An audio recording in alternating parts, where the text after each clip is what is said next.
faut surtout qu'on s'attaque aux causes de ce terrorisme. Les causes de ce terrorisme, c'est quoi? C'est le manque de développement, c'est le manque de perspective pour ces jeunes. Lorsqu'un jeune est assis dans un village, il n'a rien à faire, il est tenté de s'enrôler dans un groupe armé terroriste qui va lui donner quelques billets d'euros, qui va le former. Le véritable défi dans nos pays sahéliens, c'est qu'il faut qu'il y ait une meilleure gouvernance. Il faut qu'il y ait du développement. Il faut qu'il y ait des perspectives pour les jeunes. Tant qu'on n'aura pas fait ça, vous pouvez amener toutes les armées du monde. Le problème d'insécurité ne sera pas réglé. Regardez l'Afghanistan. Les Russes étaient en Afghanistan. Et ce n'était pas une milice qui était là-bas, c'est l'armée russe qui était là-bas. Ils sont partis en plein jour.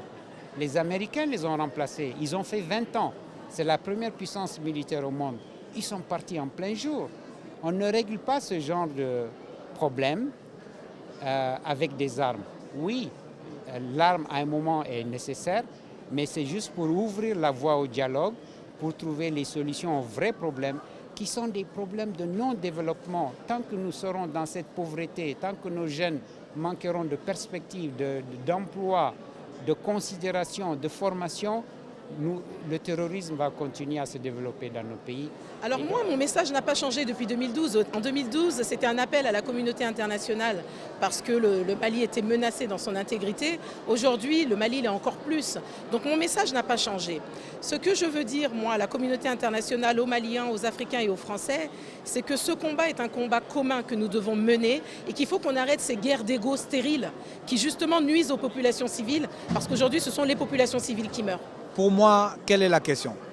La question, elle est que le Mali vit une crise multidimensionnelle. Et il nous est demandé, nous Maliens, pas les Français, pas les Russes, mais nous Maliens, d'y réfléchir de façon objective, de travailler à trouver des solutions structurelles qui peuvent nous sortir de la crise de façon durable. Bien sûr, par nos moyens à nous, bien sûr, par l'apport de partenaires comme la France, la Russie, le Japon, si vous voulez, l'univers. Mais l'essentiel est que nous puissions nous-mêmes réinventer, trouver une solution structurelle à la sortie de crise. Pour moi, ces débats sont des faux débats.